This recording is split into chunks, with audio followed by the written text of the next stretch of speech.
The sun was an anvil, and the Arizona Territory was the iron being beaten flat.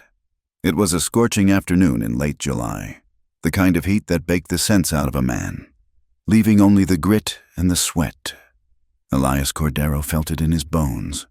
The dust, a fine red powder, coated his throat and settled in the creases around his eyes.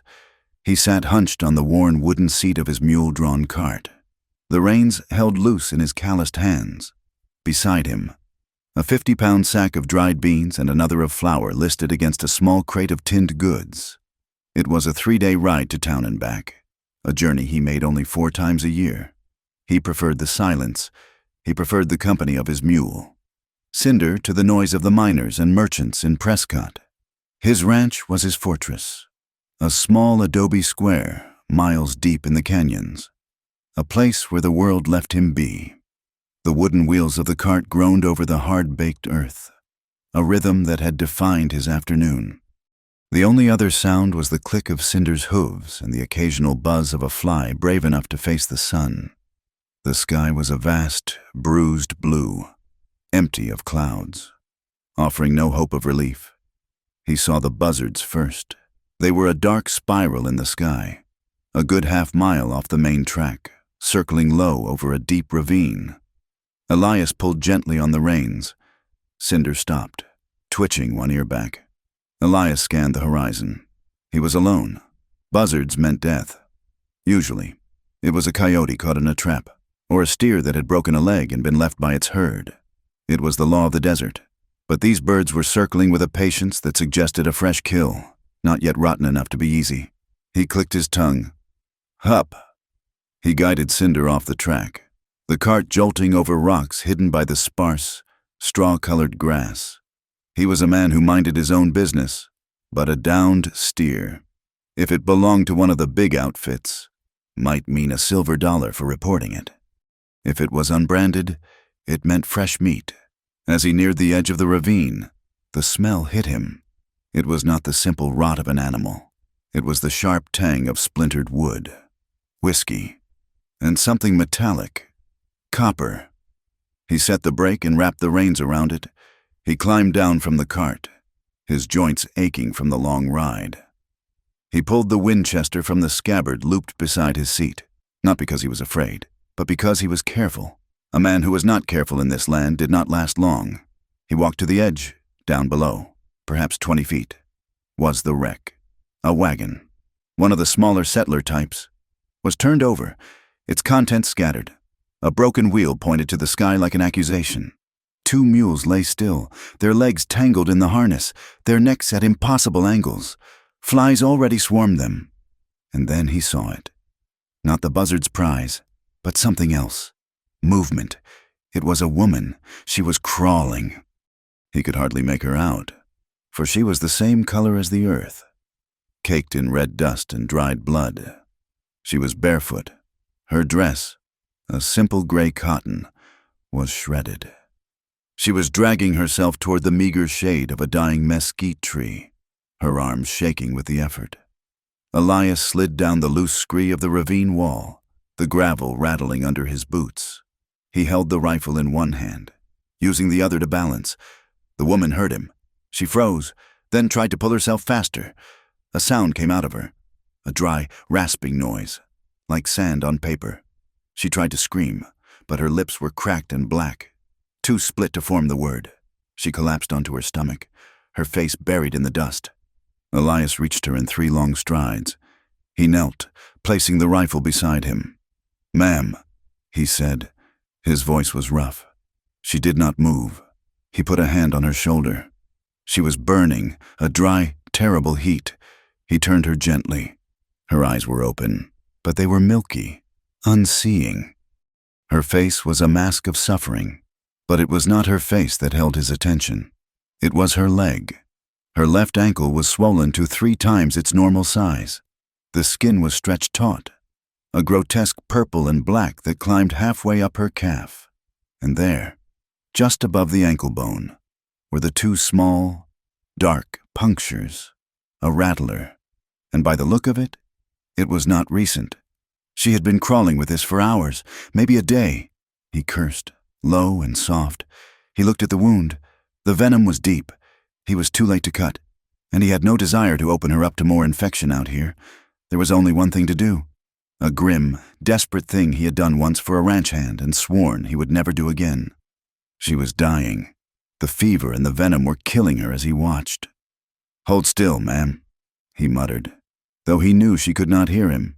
He unslung his canteen and poured a little water on his kerchief. He wiped the dirt and grime from the wound as best he could. She did not flinch. He put his hand on her calf, his fingers spanning the hot, swollen flesh. The location was awkward, dangerously intimate. He was a solitary man. The touch of a woman was a foreign thing, a memory from a different life. He ignored it. He ignored the shredded remnants of her skirt and the vulnerability of her bare leg. He lowered his head, placed his mouth over the two dark holes, and sucked. The taste was foul. Venom, blood, and the bitterness of the desert. He pulled back, spat a thick, dark stream onto the red dirt. He spat again, wiping his mouth on his sleeve. He took a shallow breath and bent back to the wound. He did this 3, 4 times, a grim rhythm of work. He was focused only on the task, on drawing the poison from her flesh. He was aware of nothing but the heat of her skin and the acrid taste in his mouth.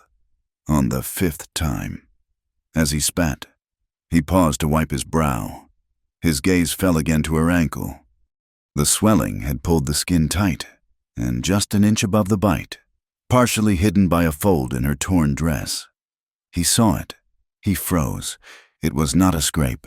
It was not a scar from a fall. It was a brand. It was raised, burned deep into her skin. A pale and puckered circle with a shape inside it he could not quite make out. It was old, but it was deliberate, ritualistic. Elias Cordero stopped breathing. The heat of the day, the buzzing flies, the smell of the dead mules, it all vanished. The world narrowed to that single, terrible mark. He had seen it before. A coldness that had nothing to do with the temperature settled in his gut. He had seen that mark, or one very much like it, years ago, on another girl, in another place, a place he had spent the last 5 years trying to forget. The woman groaned, a low, animal sound. It broke the spell. He looked at her face, truly looked at her. She was young, under the dirt and the pain. She was maybe 20, maybe less. He shook his head, clearing the ghosts. She was dying. The past could wait. The present was all that mattered. He stood, his mind working with a sudden, desperate clarity. He could not leave her. He could not treat her here. He looked at the wreck, at the dead mules. Whatever life this woman had, it was gone, shattered in this ravine. He climbed back up the slope, his boots finding purchase. He untied Cinder, leading the mule and the cart down into the wider mouth of the ravine. He worked quickly, his movements economical. He unhitched the mule, retrieved his water barrel from the back of the cart, and gave the animal a long, slow drink. Then he drank. Washing the last of the venom from his mouth, he went back to the woman. He ripped a strip of cloth from a scattered blanket, soaked it in water, and laid it gently on her forehead. He looked at her leg. The swelling was bad, but maybe, just maybe, he had been in time. "All right, mare," he whispered, using the same tone he used with his mule. "Let's get you clear." He slid his arms under her, one beneath her knees, the other behind her back. She weighed nothing. She was a bundle of dry sticks and fever. He lifted her, her head falling back against his shoulder. He carried her to the cart and laid her as gently as he could on the burlap sacks. Wedging the sack of beans to keep her from rolling, he covered her with his own bedroll. She came to, just for a second. Her eyes, blue and wild with fever, found his... "No," she whispered. Her voice was a dry rattle. "Sister Lenore, no, please," she thrashed, a weak, bird-like movement. "Hush," Elias said. "You're fine. Just rest." Her eyes rolled back, and she was gone again, lost in the delirium. He secured the cart, re-hitched Cinder, and with one last look at the wreckage and the dead, he turned for home. He did not urge the mule to hurry. A fast ride would kill her. He let Cinder pick his way, the cartwheels groaning as the sun began to dip, painting the western sky in shades of blood and fire. The journey to his ranch took another 2 hours. The landscape grew rougher, the trail narrowing as it wound deep into the hills. His small adobe ranch was nestled in a high-walled canyon, miles from the nearest town, miles from anything. The landscape was dry, red-dusted, and ringed with high, sheer rocks that echoed every sound. It was a place of profound, crushing silence. He pulled the cart into the small yard, the adobe walls of his home glowing orange in the twilight. He unhitched Cinder and led him to the trough, pumping fresh, cold water from the well. Only after the mule was tended to did he go back for the woman. He carried her inside. The single room was sparse, almost monastic. A cast-iron stove, a rough-hewn table, 1 chair, and a narrow cot in the corner. A shelf held a few tins, a bag of coffee, and 3 books. It was the smell of dust, old wood, and solitude. He laid her on his own cot, the only one he had. He lit the lantern, the yellow light pushing back the shadows. He stirred the embers in the stove and added a few sticks of mesquite. He needed hot water. He tended to her leg. He cleaned the bite wound properly this time with lye soap and hot water. He tore a clean shirt into strips for bandages. He forced a few drops of water between her cracked lips. She swallowed, her body shuddering. For the rest of the night, he sat in the one wooden chair, the Winchester across his knees, and watched her. He did not sleep. He listened to the wind rising outside, a high, lonely sound that whistled through the rocks.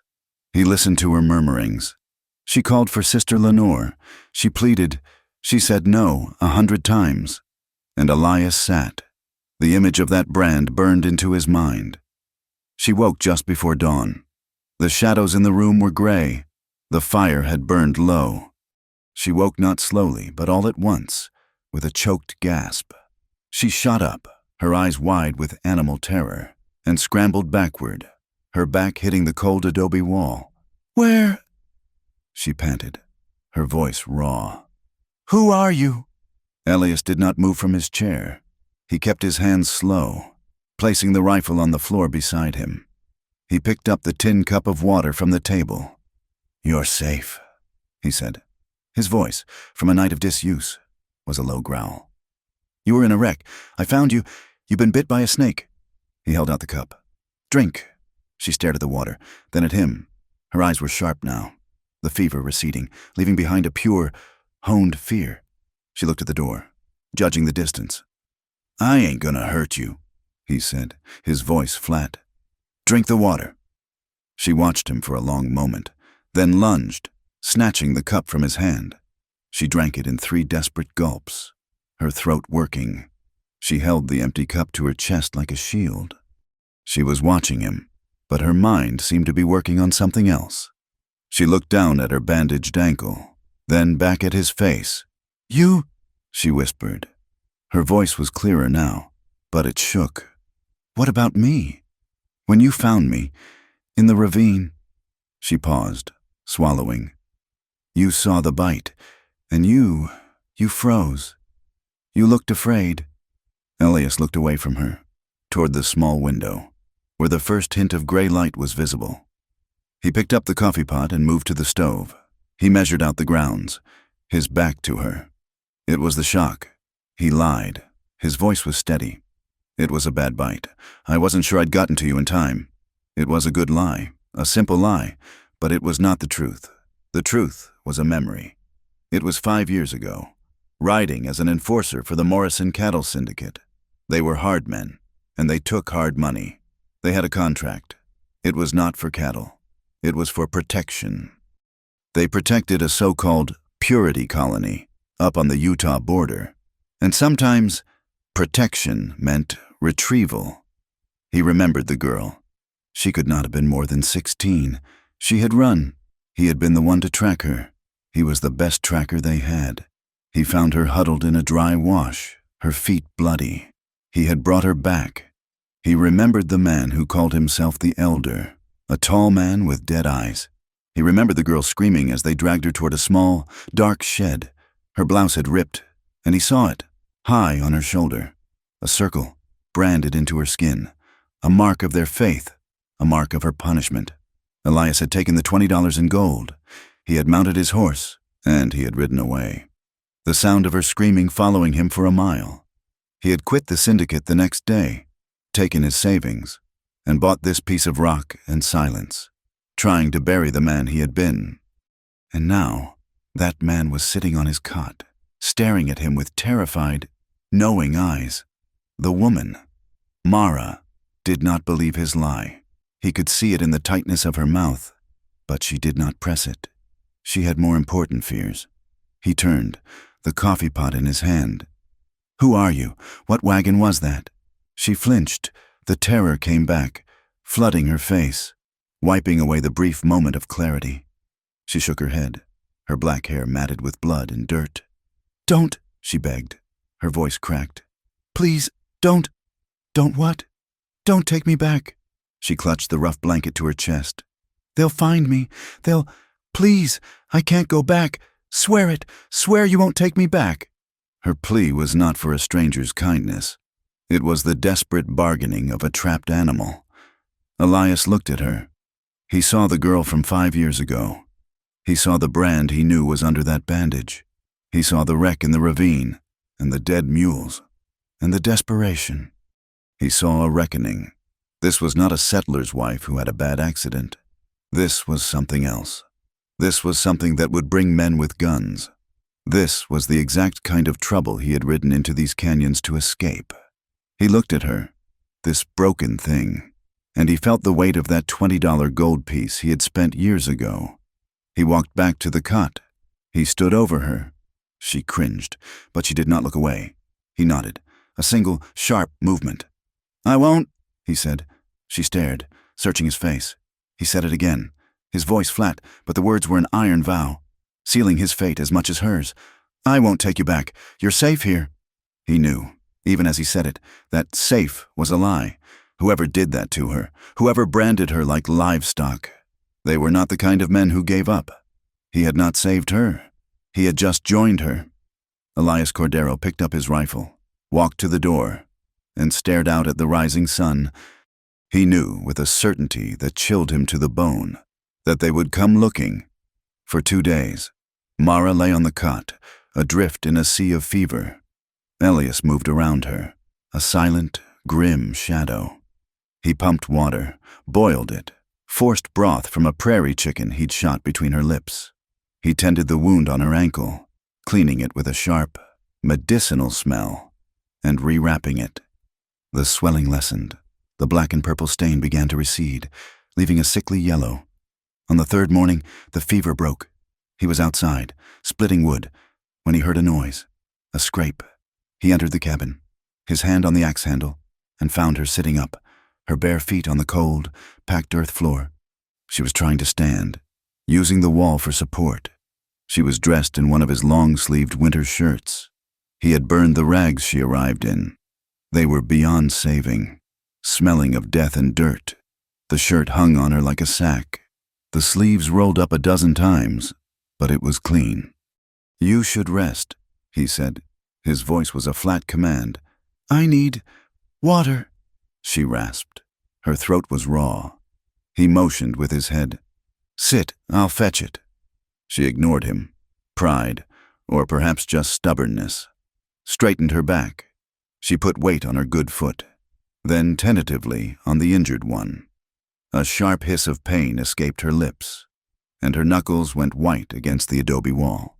Elias sighed, a short burst of air. He went outside and returned a moment later with a branch of ironwood, worn smooth by the wind. He had trimmed the knots from it that morning. He held it out to her. She looked at the stick, then at his face. Her eyes, no longer milky with delirium, were a sharp, pale blue, full of suspicion. But she needed it.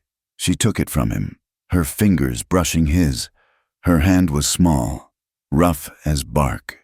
She used the stick to limp the 6 feet to the table, her body shaking with the effort. She collapsed onto the single chair, breathing hard. He brought her the tin cup of water. She drank it slowly this time, her eyes never leaving him.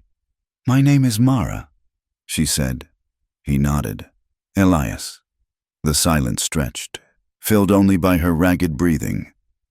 "I'll need to check the wound," he said, gesturing to the basin on the stove. "The water's hot."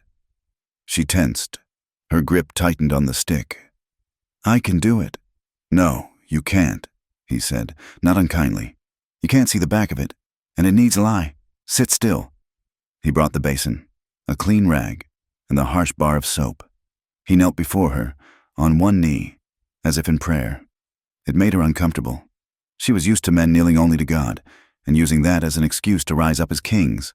He unwrapped the bandage, his movements economical, impersonal. The skin was raw, but it was healing. The 2 puncture marks were scabbing over. "This will bite," he warned. He dipped the rag in the hot water, rubbed it with the soap, and gently began to clean the wound. She did not flinch, though the soap stung like fire. She stared at the top of his head, at the dark, sun-bleached hair. He was thorough, his touch firm but not rough. He was tending to her like she was a horse, a valuable piece of livestock. The thought sent a chill down her spine. "Turn your back to me," he said, his voice low. "What?" "I saw something else, on your back, when you were in the fever." He looked up, his eyes meeting hers. They were gray, like flat river stones. "I need to see if it's infected, too."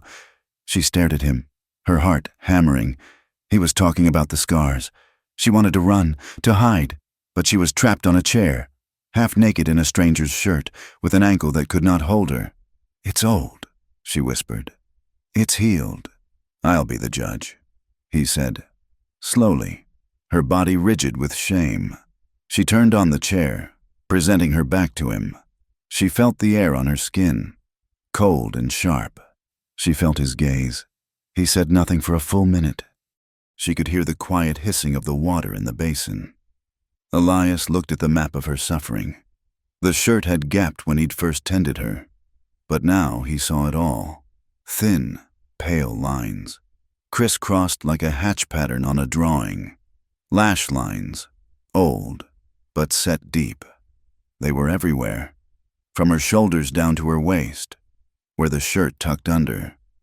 They were the marks of a mule skinner, of someone who knew how to inflict pain without ruining the hide. He dipped the rag in the basin, wrung it out, and very gently, he washed her back. Not with the lye soap, just with the hot water, as if to wash away the memory of the touch. She shuddered. A full-body tremor, and a small, broken sound escaped her. He stopped. "He's just washing the dust off," he said, his voice so quiet she barely heard it. "That's all." He finished his work. He rewrapped her ankle with clean strips of cloth. He stood and dumped the pinkish water outside the cabin door. "Breakfast is in the pot," he said, not looking at her. "Oatmeal." He grabbed his rifle and left. She sat on the chair for a long time, the ironwood stick in her hand, and listened to the sound of him chopping wood, the steady, rhythmic thud of the axe biting deep. He did not come back in until midday. The next day, she was stronger. The silence between them was a living thing. A third person in the small room. She had eaten the oatmeal, and later, the jerky he'd left on the table. She sat by the cold stove, watching him mend a piece of harness. "They call themselves the Church of Sacred Winds," she said. Elias stopped, his hands, thick and calloused, stilled on the leather. He did not look up. "It's a traveling camp," she said, her voice a monotone, as if reciting a lesson. "My stepfather sent me to them after my mother died, for guidance." She laughed, a dry, bitter sound. "They preach that suffering is the way, that the body is a sin, and it must be purified by pain. By the wind of God, they call it." She looked at her hands, which were clutched in her lap. "When I turned 19, 2 months ago, I was told I was ready. The elder, Brother Jacob, he has a wife, but she is sick. He needed someone to serve. He said I was wed to him, in the eyes of the Almighty."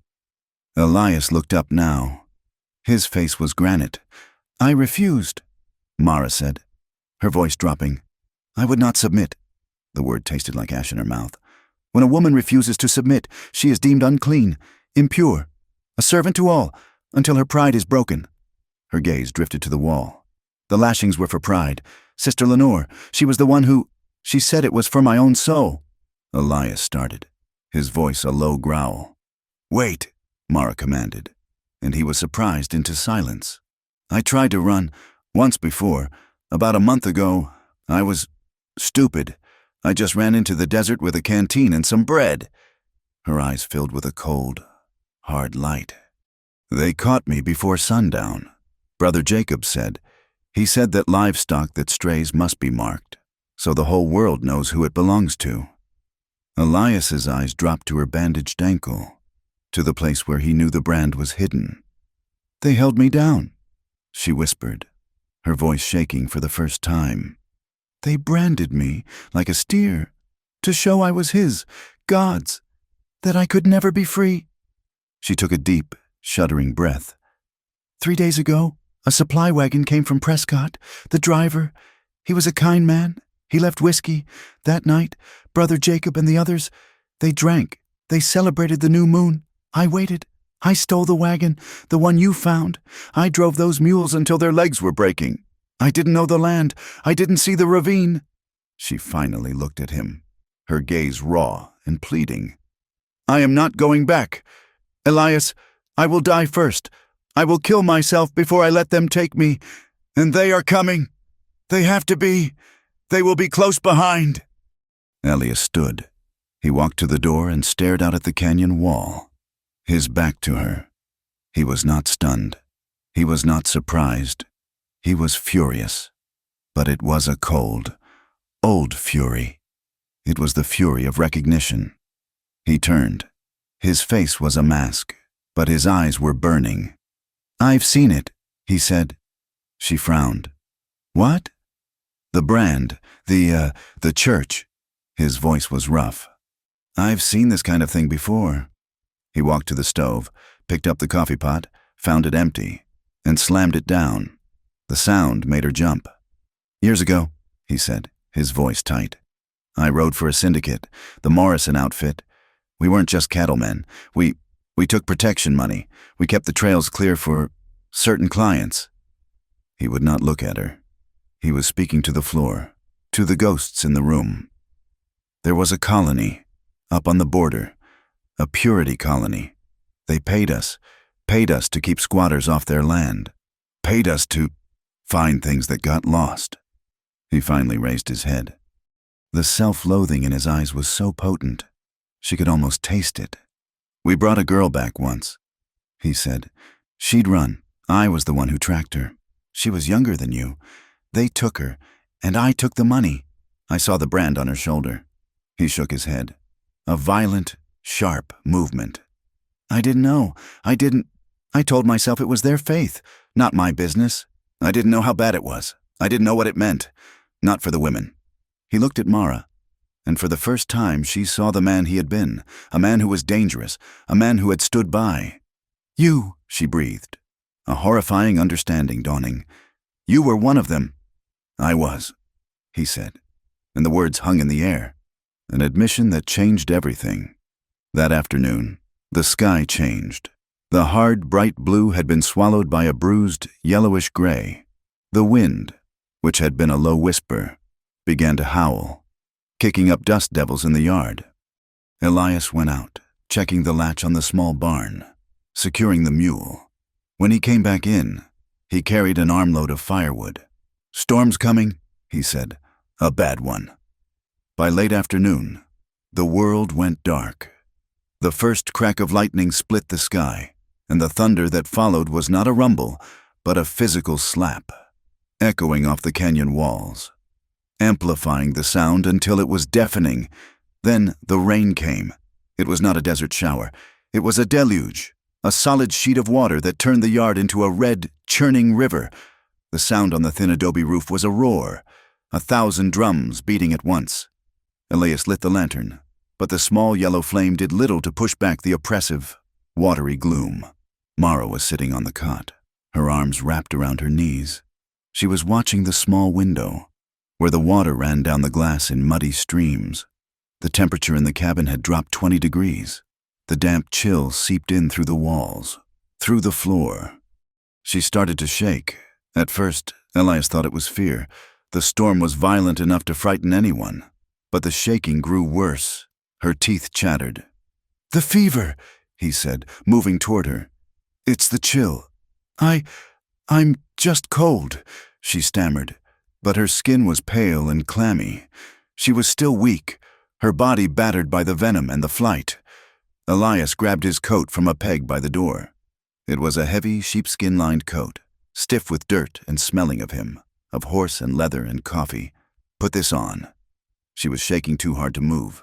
He unfurled it and, without ceremony, wrapped it around her shoulders.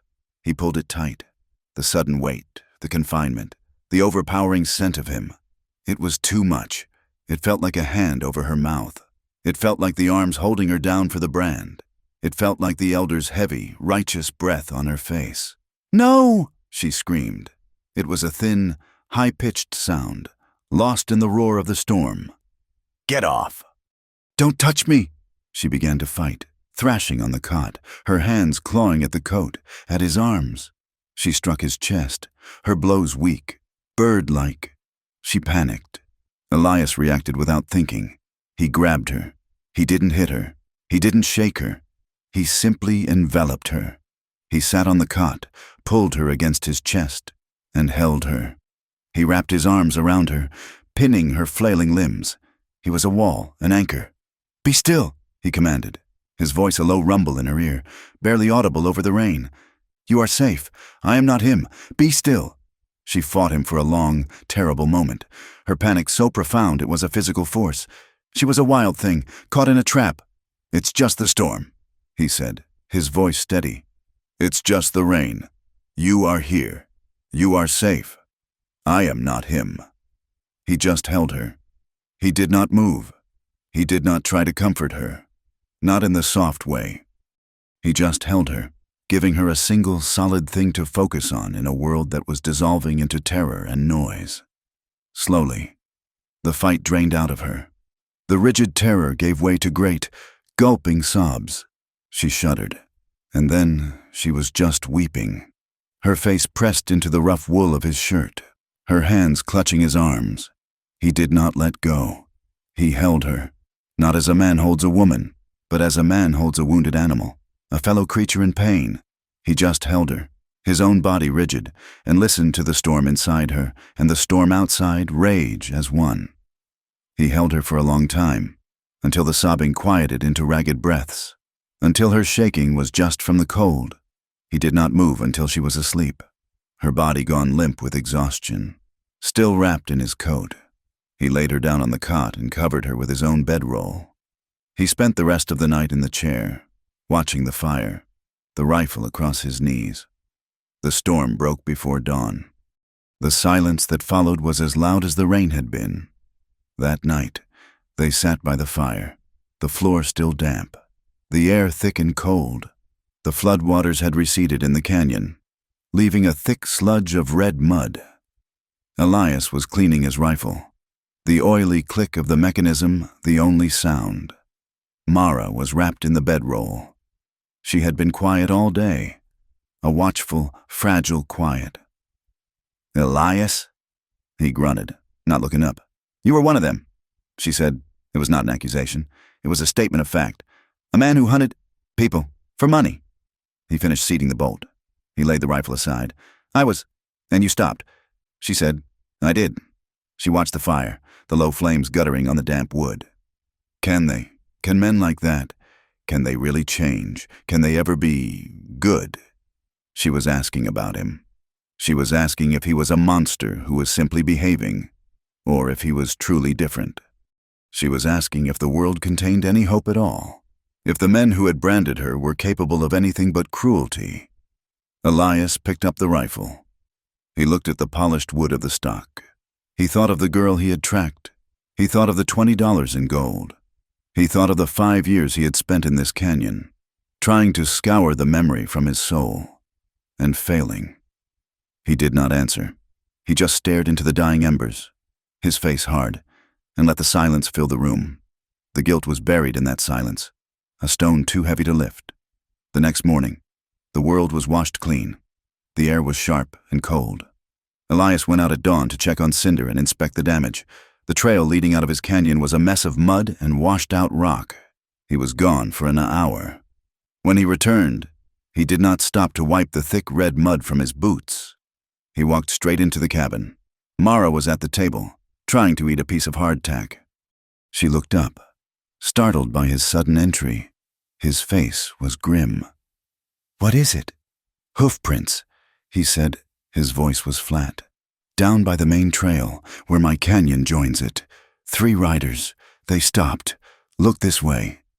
Mara's hand froze, the hardtack halfway to her mouth. "The mud is fresh. They were there this morning. They saw the washout from the wreck. They followed the trail as far as the storm let them." He looked at her, his gray eyes clear and cold, with no comfort in them. "They know you made it this far." Mara set the hardtack down on the table. She looked at her hands, at the dirt beneath her fingernails. She had been terrified. She had been in a fever. She had wept, but she did not cry now. The fear was gone, burned away by the cold, immediate truth.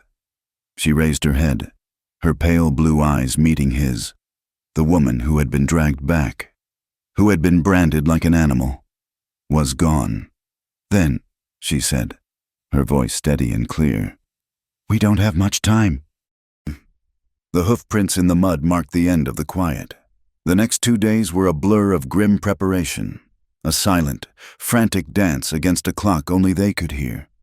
Elias worked with a cold efficiency. He brought Cinder, his mule, into the small, 3-walled barn, but he did not just stall him. He took the old, warped boards left over from a long-dead project and nailed them over the open side, walling the animal in. "What are you doing?" Mara asked. She was standing in the doorway, leaning heavily on her ironwood stick. Her ankle was better, healing with a stubborn purple color, but she was still not fast. "A mule in the yard is an invitation," Elias said, not looking up from his work.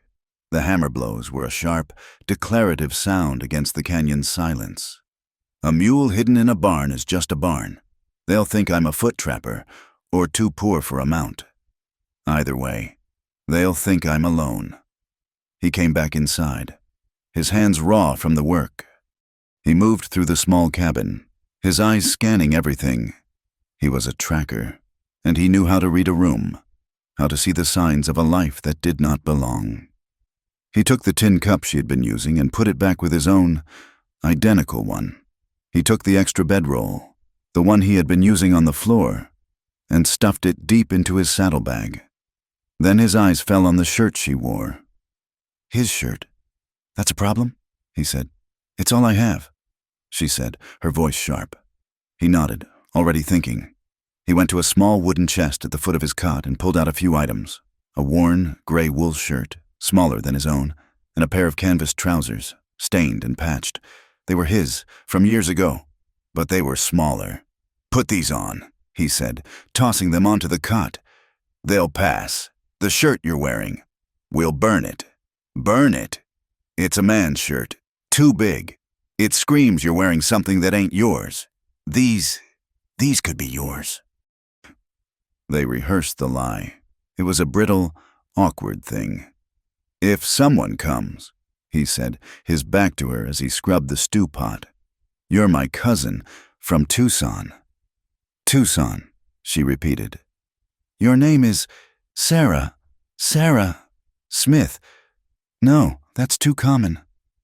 He thought for a moment. "Sarah Cordero, my father's brother's girl. You're here for the air.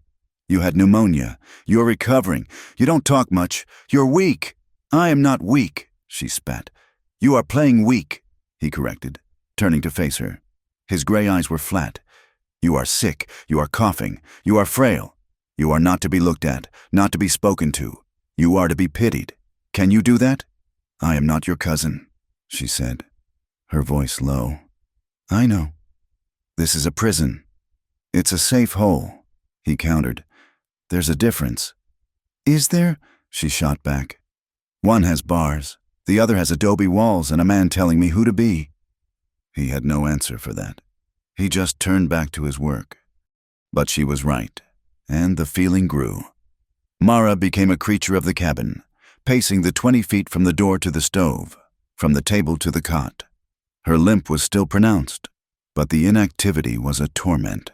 She would stand at the small, wavy glass window, watching Elias chop wood or check the perimeter, and she felt the walls closing in. He was kind. He was quiet. He gave her the cot and took the floor. He gave her the larger portion of the rabbit stew. He changed her bandage every morning, his touch impersonal, his face grim. And that was the problem. His kindness was a cage. His silence was a wall. He was protecting her, but he was not seeing her. He was hiding an object, a piece of trouble. He was not saving a person. The argument came on the 4th day. He had been gone for 3 hours, checking the canyon trail. And when he returned, he found her in the yard, throwing pebbles at a yucca plant. "Get inside," he said. His voice was not a request. "No," she said, her back to him. "Mara, get inside. You can't be seen." "Seen by who? The rocks? The buzzards?" She turned, her face pale with a cold fury. "I have been inside for 4 days. I was in a wagon for 3 days. I was in that camp for 2 years. I am done. I am done being hidden like something shameful." "This is not about shame," he said, walking toward her. "This is about your life." "Is it?" she said, her voice rising. "Or is it about your conscience? Am I your chance to make up for the other one?" He froze. His face went white. He had not told her. He had not said that the girl he tracked, the one he returned for $20 in gold, had been taken back to the Church of Sacred Winds. He had let her believe it was a coincidence. "What did you say?" he whispered. "I am not stupid," she said, her voice shaking but her eyes steady. "You knew the brand. You said you saw it on a girl, one you brought back to a purity colony. You think there are 2 such places in this territory? You think there are 2 such brands?" He looked at the ground, the dust at his feet. The silence was his confession. "You took her back," Mara breathed, the full, awful truth settling on her. You knew what they were, and you tracked her, and you took her back to them." "I did not know," he said, his voice a strangled, raw thing. "I did not know what they did. I just knew they paid. I was—" "You were what?" she goaded him, stepping closer. "A man? Doing a man's work?" "Yes," he roared, the word exploding out of him, a lifetime of guilt and silence behind it. "Yes, that is what I was. I was a man who did what he was paid for. I was a tracker, and she was a job." He was shaking, his hands clenched into fists. "Her name was— I don't even remember her name. She was 16, maybe 17. She was younger than you. She begged me. She said they would. Purify her. I didn't know what it meant. I told her to save her breath." He looked at Mara, his eyes hollow. "I took her to the main gate. I handed the rope to Brother Jacob. He smiled at me, and I took the money. I heard her scream, once, before they closed the gate, and I rode away. I bought this place with that money." He sank down onto the wood pile, his head in his hands. "So, yes, this is about her. And it's about you. And it's about me. I am not letting them take you. I am not letting that happen again." Mara stood over him, her own anger spent, leaving only a cold, vast emptiness. She had wanted to see him break. She had wanted him to be more than a silent, granite protector. And now he was, and it was worse. He was not her savior. He was her jailer, and his bars were made of guilt. She did not flinch. She did not cry. She had no tears left for the cruelty of men, even the cruelty they inflicted on themselves. "So I am your penance," she said, her voice flat. "I am the stray calf you get to bring home, to make it right. You are not protecting me. You are protecting yourself." "Mara," he started, looking up. "I am done," she said, cutting him off. "I am done being protected without being heard. I will not be your cousin. I will not be your pneumonia patient. And I will not be your prisoner." She turned and limped back toward the cabin. "I am leaving," she said over her shoulder. "Tonight. You can't track me in the dark. By the time the sun comes up, I'll be long gone. You won't last a day," he called after her, his voice desperate. "Your ankle. The desert. Then I will die," she said, not stopping. "But I will die free. I will not be a cage for your guilt." That night, the canyon was deathly quiet. Elias sat at his table, the lantern burning low. He was cleaning his rifle, an act he had performed 1,000 times, an act that usually calmed him. Tonight, it did nothing. He could hear her, on the cot, her breathing ragged, her movements small, furtive. He waited. Around midnight, he heard the faint squeak of the cabin door. He did not move. He waited 1 minute, 2. Then he stood, picked up the lantern, and walked outside. The barn was dark. The mule, Cinder, shifted in his walled-in stall. Sensing him, "Mara," he said into the darkness. No answer. He raised the lantern. The light cut a yellow swath through the gloom, illuminating the hay, the empty stalls, the tack hanging on the wall. He found her in the loft. She was huddled on a pile of old wool blankets, her knees drawn to her chest. She had been packing. A small, pathetic collection of goods was beside her. A canteen of his, a handful of jerky, and a skinning knife she had taken from his table. And she was crying. She was not making a sound. It was a silent, violent weeping, her whole body shaking, her face buried in her arms. All the bravado, all the cold anger from the afternoon had shattered, leaving the terror she had held back, the fear of leaving, the fear of staying. It had all come crashing down. He stood at the bottom of the ladder, the lantern light illuminating her. "They will find you before sunrise," he said. His voice was not harsh. It was a simple statement of fact. She said nothing, just shook. He climbed the ladder. He sat on the loft floor, a few feet from her, and placed the lantern between them. The light flicked across her face, wet with tears. "I can't let them find you," he said, his voice low. She looked up, her eyes red, her face a mask of defiant misery. "And I can't stay here. Can't you see? Every time you tell me to hide, every time you close that door, I'm back there. I'm back in that tent, with Sister Lenore, listening for Brother Jacob's footsteps. I can't breathe."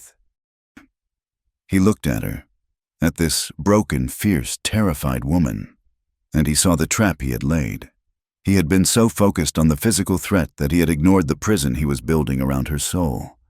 He had become just another man telling her what to do, for her own good. "All right," he said. She sniffled, wiping her nose on the sleeve of his old shirt. "All right. What?" "I won't keep you," he said. He looked at the floor, then back at her. "I won't keep you if staying here feels like another prison. I won't be that man, not again." She stared at him, confused, wary. He moved, just a little, closing the distance. "But I can't let you go. Not like this. Not to them." He was close now, close enough to feel the heat coming off her skin, close enough to see the exhaustion in her eyes. He was not a man given to gentle things. He lived a life of hard edges. But he reached out, his hand rough, and brushed a tear from her cheek with his thumb. The touch was a spark.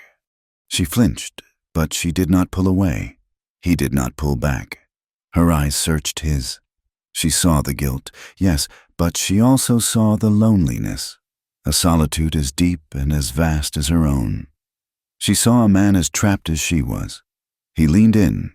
It was hesitant, a question, and she met him. The kiss was not soft. It was not romantic. It was a collision. It was clumsy and hungry and desperate. It was the taste of salt from her tears, and coffee, and the dust of the canyon. It was years of longing and fear and guilt, all pouring out in one breathless, bruising moment. His hand moved from her cheek to the back of her neck, his fingers tangling in her matted hair, pulling her closer. Her hands came up, not to push him away, but to grip the front of his shirt, to hold on, as if he were the only solid thing in a world that was spinning apart. They broke apart, panting, their foreheads resting against each other. The silence of the loft was deafening. She started. "Don't," he whispered. "Don't talk." He looked at the rough wool blankets, the only soft place in this hard, cold barn. He was not asking.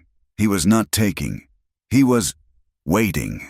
She was the one who moved, who lay back on the blankets, her eyes never leaving his, her expression a mix of terror and a fierce, defiant need. He followed her down. He lay beside her, propped on one elbow, the lantern light painting shadows across her face. He was not the boy from 5 years ago. He was a man, and he knew what this was. This was not love. This was survival. He slowly unbuttoned the canvas shirt he had given her. His hands were shaking. He pushed the cloth aside. He saw her back, the thin, pale lines of the lash. He saw the puckered, angry brand on her ankle. His hand, which was moving to her waist, to her side, froze. He hesitated. He was seeing the girl from the colony. He was seeing the woman who belonged to Brother Jacob. He was seeing the damaged goods. Mara saw his hesitation.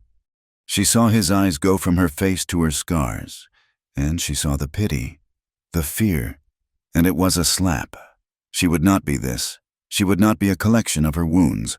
With a sudden, fierce movement, she grabbed his hand, his big, calloused, hesitant hand, and she pulled it. She pulled it to her waist, to the smooth, unmarked skin of her side. She pressed his palm flat against her. It was a command. "Touch me, not them." The spell broke. The hesitation vanished, replaced by a low groan that came from deep in his chest. He was not touching a victim. He was touching a woman. He came down on her, his body covering hers, his mouth finding hers again. The lovemaking was not the frantic collision of the kiss. It was slow. It was intense. It was overwhelming. It was a rediscovery of the body, not as a source of pain, but as a source of something else, of life. He was careful, as if she were made of glass, but she would not let him be. She met his every movement, her nails digging into his back, her body arching to meet his. She was taking, not just being taken. She was claiming this one small part of her life back. It was a drowning. They were two broken people, clinging to each other in the dark, trying to become whole, if only for a few moments. When it was over, he collapsed beside her, his breath ragged, his arm thrown over his eyes. She lay still, staring up at the dark rafters of the loft. And then, the tears came again, not the violent, angry sobs from before, just a quiet, steady weeping, the tears slipping from the corners of her eyes and tracking back into her hair. Elias heard her. He rolled onto his side, facing her. He did not ask her why she was crying. He did not tell her it would be all right. He did not offer words he did not have. He just moved closer. He pulled the other half of the rough wool blanket over them both, and he stayed. He laid his hand on her stomach, a simple, heavy, possessive weight. He just stayed beside her, a solid presence in the dark.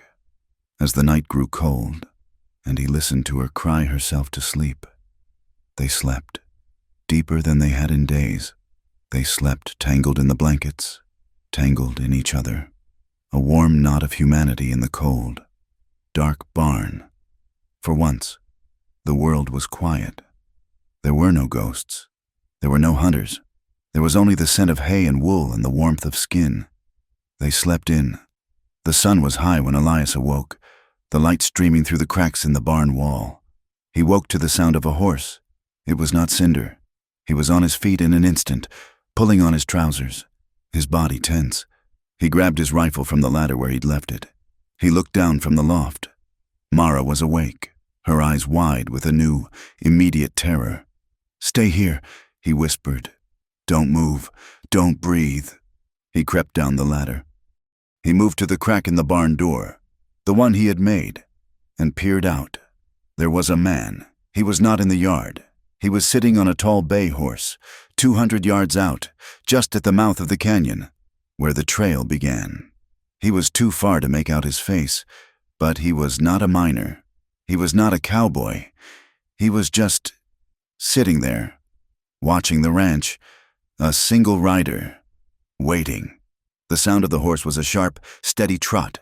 a sound that did not belong in this canyon.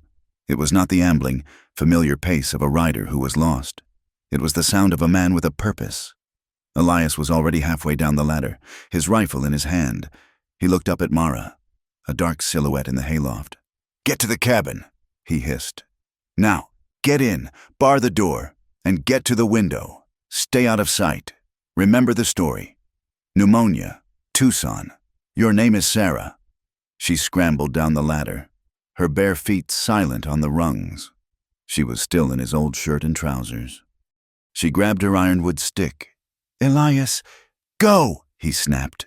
She ran, her limp pronounced as she half-stumbled across the yard, the bright morning sun illuminating her. She flung the cabin door open, slipped inside, and the heavy bars slammed into place with a wooden thud. Elias cursed. The rider would have seen her. A woman, running. So much for the lie. He stepped out of the barn, squinting into the sun. He did not run. He walked, his rifle held loosely in one hand, pointed at the ground, a picture of a man surprised in his morning chores. The rider had stopped at the makeshift fence line. 100 yards from the cabin, he was still on his horse, a tall, gaunt man in a black, dusty coat. He was not a cowboy. He wore a flat-crowned hat, and he had the stillness of a preacher or an undertaker. Elias walked slowly, his boots crunching in the dirt. He stopped 10 feet from the fence, giving the horse room. "Mornin'," Elias said. His voice was flat. The man in black did not smile. His eyes were a pale, cold blue. He scanned the ranch in a single, sweeping glance, the cabin, the small, walled-in barn, the empty yard. His gaze lingered on the cabin door. "The Lord's peace be upon this house," the man said. His voice was high and thin, like dry grass. Elias did not return the sentiment. He just waited. "I am searching for a stray," the man said. "A young woman. She has wandered from our flock. She is unwell, confused. She has been taken by a fever of the mind." "Ain't seen anyone," Elias said, his gaze steady. "This canyon's a dead end. Nothing up here but me and the coyotes." The man's pale eyes narrowed. "I saw a woman, just now. She ran into your cabin." Elias let out a short, weary sigh. He ran a hand over his face. "My cousin," he said, the lie tasting like rust. "Sarah, she's sick. Pneumonia, from Tucson. The air here is supposed to be good for her." He jerked his thumb toward the cabin. "She's shy of strangers, and the sickness makes her skittish." The man in black was silent for a long, heavy moment. He seemed to be listening to something Elias could not hear. "She is of a small build," the man said, ignoring the lie. "Dark hair, blue eyes. She is marked by her affliction." He reached into his coat and produced a folded piece of paper. He unfolded it with one hand and held it out. It was not a professional drawing, but it was good. It was a sketch, done in charcoal. And it was her. It was Mara. It captured her eyes, the shape of her face. It was a haunting likeness. Elias did not move to take it. He glanced at it from where he stood. "Don't know her. The woman in my cabin is my cousin, Sarah Cordero. She's got brown hair." The rider's thin lips tightened. He refolded the paper and tucked it back into his coat. He looked past Elias, his gaze fixed on the cabin window, as if he could see her through the walls. From inside, Mara watched. She was crouched by the window, peering through a crack in the frame. She saw the man in black. She could not hear the words, but she did not need to. She saw the set of Elias's shoulders, the way he stood, planted, his weight on his front foot. It was not the stance of a farmer. It was the stance of a man bracing for a fight, a man who knew how to give violence and how to receive it. The tension in his body was a physical thing, a line drawn in the dirt between him and the stranger. She wanted to believe she was safe, that his lie would work, but she felt the cold, appraising stare of the rider. Even through the thick adobe, "A man who harbors a stray," the rider said, his voice soft again, "is no different from the wolf that scatters the flock. He will answer for it. She carries the mark of God. Sir, she is not her own to keep, and she is not yours." Elias's hand tightened on the rifle. "I'm telling you," he said, his voice a low growl. "There's no one here but my sick cousin. Now, this is private land. I'll ask you to ride on." The man in black stared at him for another 10 seconds. It was a battle of wills. A silent, brutal thing. Then, a small, cold smile touched the rider's lips. It did not reach his eyes. "We will pray for your cousin's health," he said. He pulled gently on the reins, turning the bay horse in a slow, calm circle. He rode away. He did not look back. He just rode out of the canyon, his black coat a shrinking spot against the bright red rock. Until he was gone. Elias did not move until the man was out of sight. He let out a breath he did not know he was holding. He turned and walked back to the cabin, his face a mask of stone. He slammed the door open, not bothering with the bar. Mara was standing in the middle of the room, her hands clenched, the ironwood stick at her feet. "He's gone," she said, her voice a hopeful whisper. "He's not gone," Elias said, his voice grim. He went to his saddlebag, which he had left by the door, and threw it onto the table. "He's gone to get the others. How do you know? Did you see his eyes? He knew I was lying. He saw you run. He just didn't want to take me on alone. He'll be back." Elias was already moving, his actions fast, precise. He grabbed a burlap sack from a hook. "They'll be back, and this time, they'll have guns, and they'll have him." "Him? Brother Jacob." The name landed in the room like a physical blow. Mara paled, her hand flying to her throat. "We have to move," Elias said. "Now." He began stuffing the sack with whatever was at hand, the last of the jerky, a bag of coffee, the tin of oatmeal, his second canteen. "Where are we going?" "There's a cave," he said, his back to her. "Up in the high rocks. I used to camp there when I first bought this land. It's hidden, defensible. We can't stay here. They'll burn the cabin. They'll search." His eyes landed on the small pile of her original clothes, the tattered gray cotton dress she had arrived in, which he had thrown in the corner. He had been meaning to burn it. "Get that," he commanded. He went outside. She followed, carrying the bundle of rags. He went to the barn, grabbed a shovel. He walked 20 paces from the cabin to the base of a tall saguaro and began to dig. He dug a shallow hole, 2 feet deep. He took the bundle from her, dropped it in, and began to unsee the dirt. "Burying it?" she asked. "Burning it makes smoke," he said, not pausing. This is just dirt. They won't find it. They can't have anything of yours. Nothing. No scent. No trail." He finished, tamping the earth down with his boots, kicking loose gravel over the spot until it looked like it had never been disturbed. They worked for an hour. He packed his saddlebag with ammunition, a whetstone, and a coil of rope. He filled the canteens. He went into the walled-in barn, saddled Cinder, and let him out. The mule was the only thing of value he would take. He looked at his ranch, the small adobe house he had built with his own hands, the place he had come to bury his past. It was about to be overrun by it. "Let's go," he said.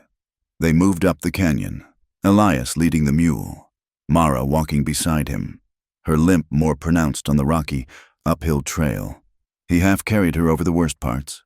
The trail was narrow, a dry wash that climbed steadily into the high, red rock formations that ringed the canyon. After an hour of hard climbing, they reached it. It was not a deep cavern. It was a wide, shallow opening in the cliff face, hidden by a fall of ancient boulders and a curtain of desert scrub. From below, it was invisible, but from inside, it offered a commanding view of the canyon floor, including the trail to his ranch, 2 miles distant. The cave was 20 feet deep and 40 feet wide. The floor was fine, pale sand. In the back, a dark stain showed where water seeped through the rock, dripping into a small, hollowed-out basin. It was shelter. Elias tied Cinder in the back, where the mule would be hidden from view. He laid out their meager supplies on a flat rock. They sat in the mouth of the cave, in the shadows, and they watched. The sun climbed, high and hot. The canyon below was silent.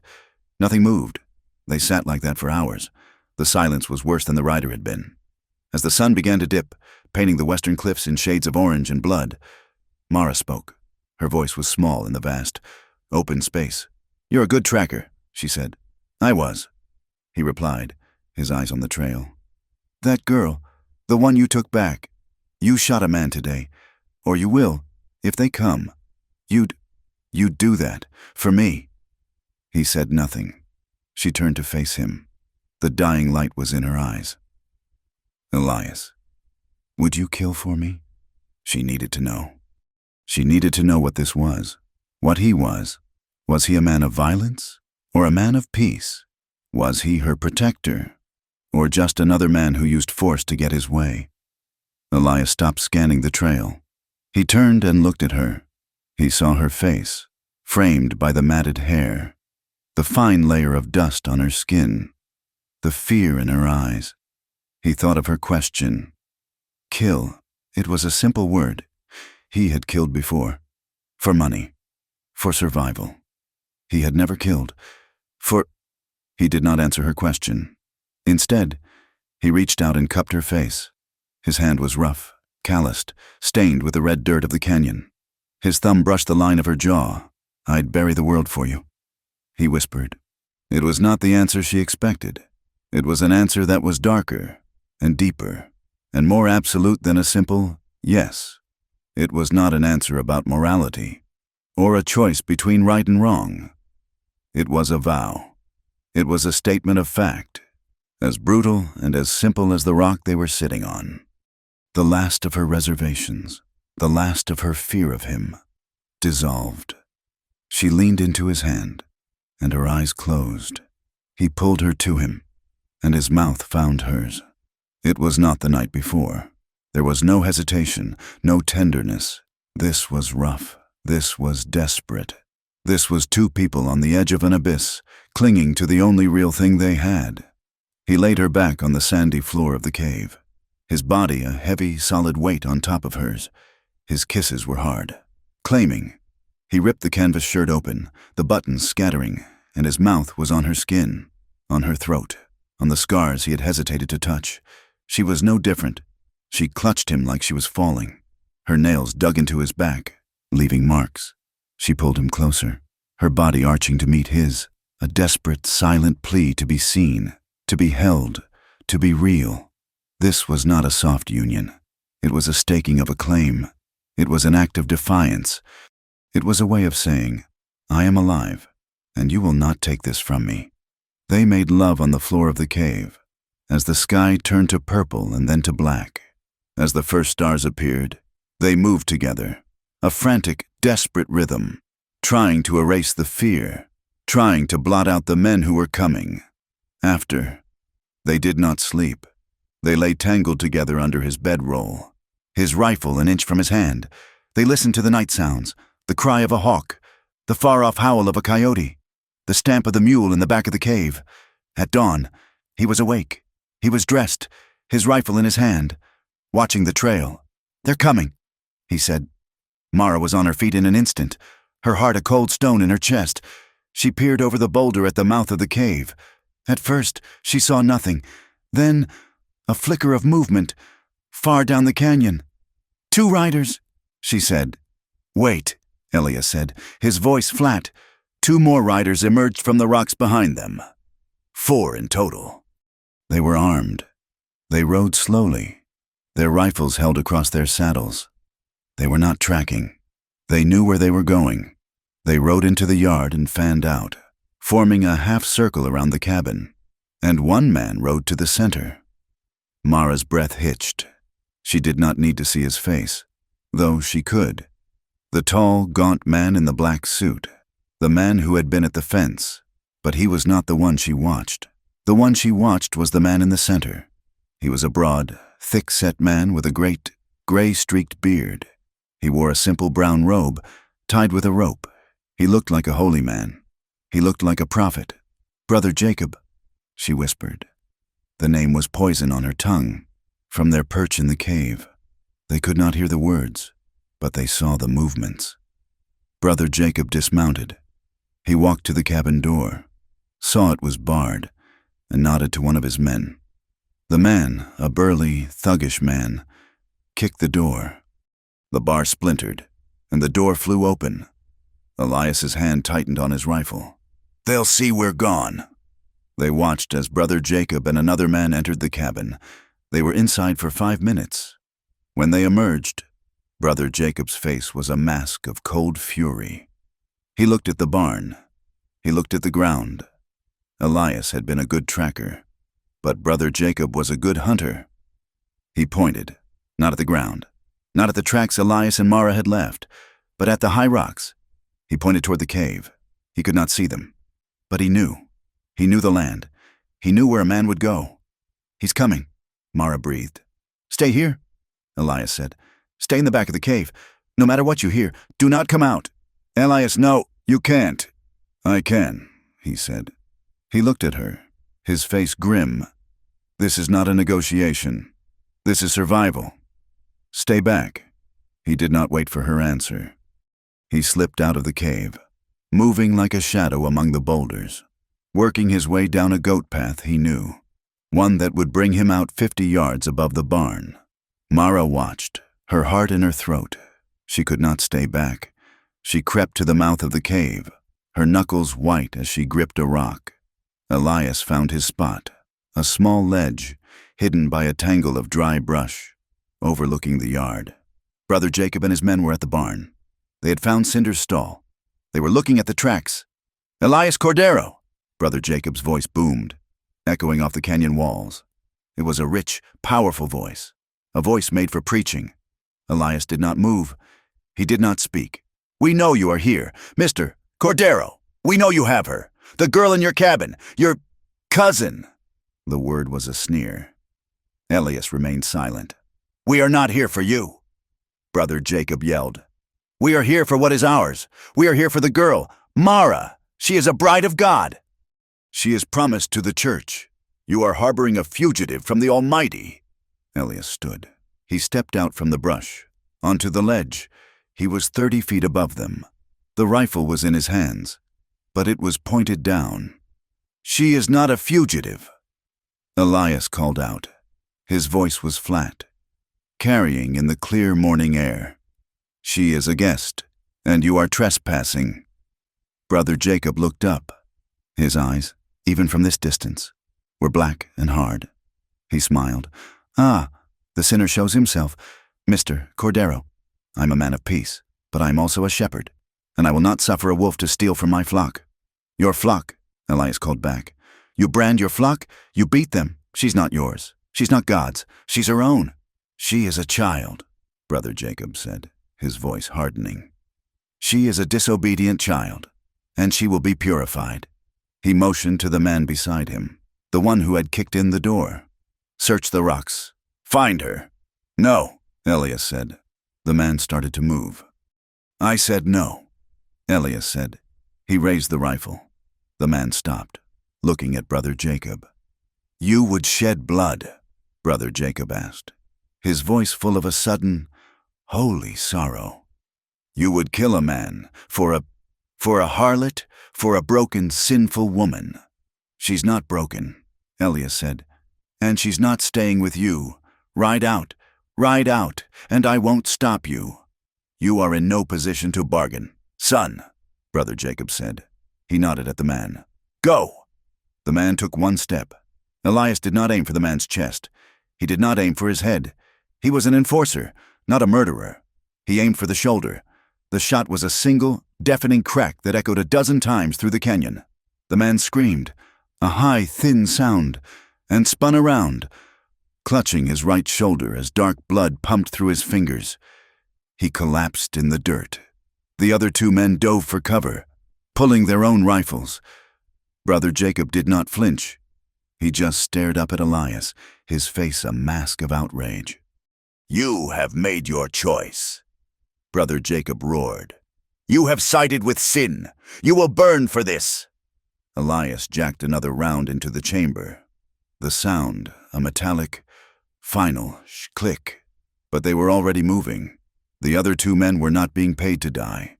They grabbed their wounded companion, dragged him onto his horse. Brother Jacob, his face black with rage, mounted his own. "This is not over! Cordero!" he screamed, his voice breaking with fury. "You cannot hide from the righteousness of God." They fled. They galloped out of the canyon. The wounded man slumped over his horse, leaving a trail of blood in the red dirt. Elias stayed on the ledge, his rifle hot in his hands, until they were gone. He waited another 10 minutes, his eyes scanning the rocks. Silence. He climbed down. He walked. Not to the cabin, but straight to the trail leading to the cave. Mara met him halfway, stumbling down the path, her face white with fear. You shot him," she said. "In the shoulder," Elias said, his voice weary. "He'll live. But they'll be back, not today, but soon. They'll go back to town. They'll get the law." "The law," she said, horrified. "But they are the ones. They are the church," Elias said, the word tasting like poison. "And I'm a man who just shot one of them. They'll tell the sheriff I'm a kidnapper, that I'm holding you against your will, and he'll have to come." He looked at her, the reality of what he had done settling on him. He had not saved her. He had just started a war. "We can't stay here," he said. "The cave is not safe, not from a sheriff. We have to go to town." "Town! They'll find us." "We can't run," Elias said. "I've run for 5 years. It doesn't work. We have to go to them. We have to find someone who will listen, before they find us." He grabbed her hand. It was cold. "We have to go, now." They went back to the cave. He gathered their things, pulled Cinder from the shadows.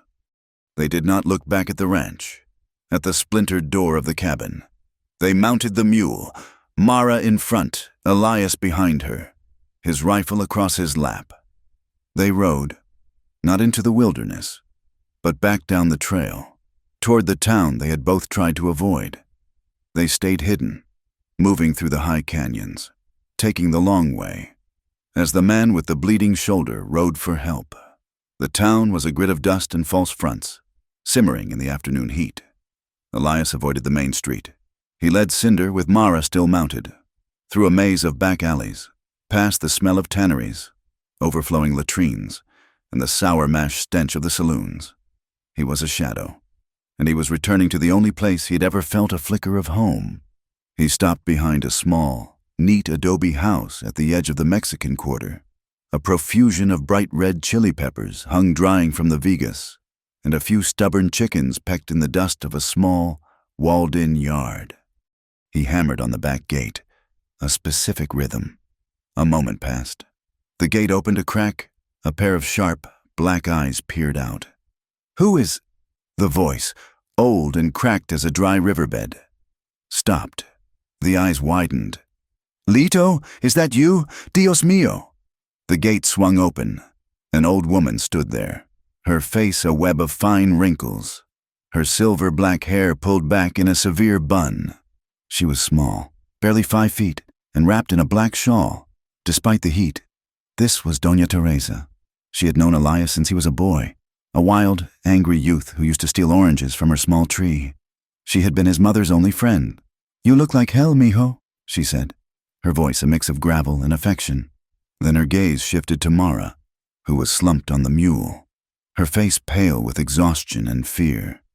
Teresa's eyes took in the scene in an instant. The rifle, the shared mule, the girl's tattered, man's clothing, and the terror. "Get in," she said, her voice dropping all fondness, replaced by a steel command. "Both of you, and the mule, before the federales or worse, the sheriff, sees you." She hustled them into her small, clean yard, and Elias felt, for the first time in 5 years, the weight of his solitude lift, only to be replaced by the crushing weight of the trouble he was bringing to her door. "Teresa, Elias began. "Shut up, Lito," she said, using the name only she ever had. She was already unlatching her back door. "Trouble does not need an introduction. Get the girl inside. I will see to the animal." "No, I can—" "Do I look like I need a man to tell me how to hide a mule?" she snapped. "Get her inside. There is water on the stove, and frijoles. She looks like she will break in the wind." Elias lifted Mara down from the mule. Her legs were weak, and she stumbled. leaning against him. He half carried her into the small, dark, cool kitchen. It smelled of cumin and lye soap and years of life. He sat her on a small wooden bench by the cold hearth. Doña Teresa entered a moment later, wiping her hands on her apron. She looked from Elias's grim face to Mara's terrified one. She clicked her tongue. "So," Teresa said, "you have finally brought home a stray, but this one, she is not a dog, eh? She is a wolf, and she has wolves chasing her." She went to Mara, who cringed. Teresa ignored it. She knelt, her old joints popping, and took Mara's chin in her leathery hand. She tilted her face to the light from the small window. She saw the split lip, the bruising, the exhaustion, and she saw the brand on her ankle, peeking from the tattered canvas trousers. Teresa's face hardened. She said nothing, but she crossed herself. A quick, angry gesture. "You," she said to Elias, "sit, do not move, do not speak." She turned back to Mara. "You, Nina, you are safe here. For now." For the next hour, Doña Teresa worked. She gave Mara a bowl of beans and a tortilla, and watched, satisfied, as the girl ate like a starved animal. She gave Elias a cup of black, bitter coffee, and he drank it, his hands wrapped around the mug, his rifle on the table beside him. Then, Teresa looked at the clothes Mara was wearing, the patched, torn, blood and sweat-stained shirt and trousers that belonged to Elias. "These are not yours," she said. Mara stopped, the spoon halfway to her mouth. He gave them to me. They are a man's clothes. They are the clothes of a fugitive." Teresa said, They are not for you." She went to a large, dark, wooden chest in the corner and opened it. The smell of cedar and lavender wafted out. She pulled out a simple, dark green cotton dress and a pair of worn, soft leather moccasins. "Take off those rags," she commanded, her voice surprisingly gentle. "They are filth. They are the past. We will burn them, and you will wear this." "But—" Mara looked at Elias. "Go," Teresa said, pointing to a small, curtained-off alcove. "Change. The fire is hot. We will make them ash. No one will see what you wore. It is gone, like the girl who wore it." Mara limped behind the curtain. She came out a few minutes later. The dress was too big in the shoulders, too short in the arms, but it was clean. It was a woman's dress. She felt exposed, vulnerable. Doña Teresa took the bundle of Elias's old clothes and, without a word, stuffed them into the hot belly of her cast-iron stove. The smell of burning wool and canvas filled the kitchen, a pungent, cleansing smoke. Teresa looked at Mara, at her bare arms, at her pale, tense face.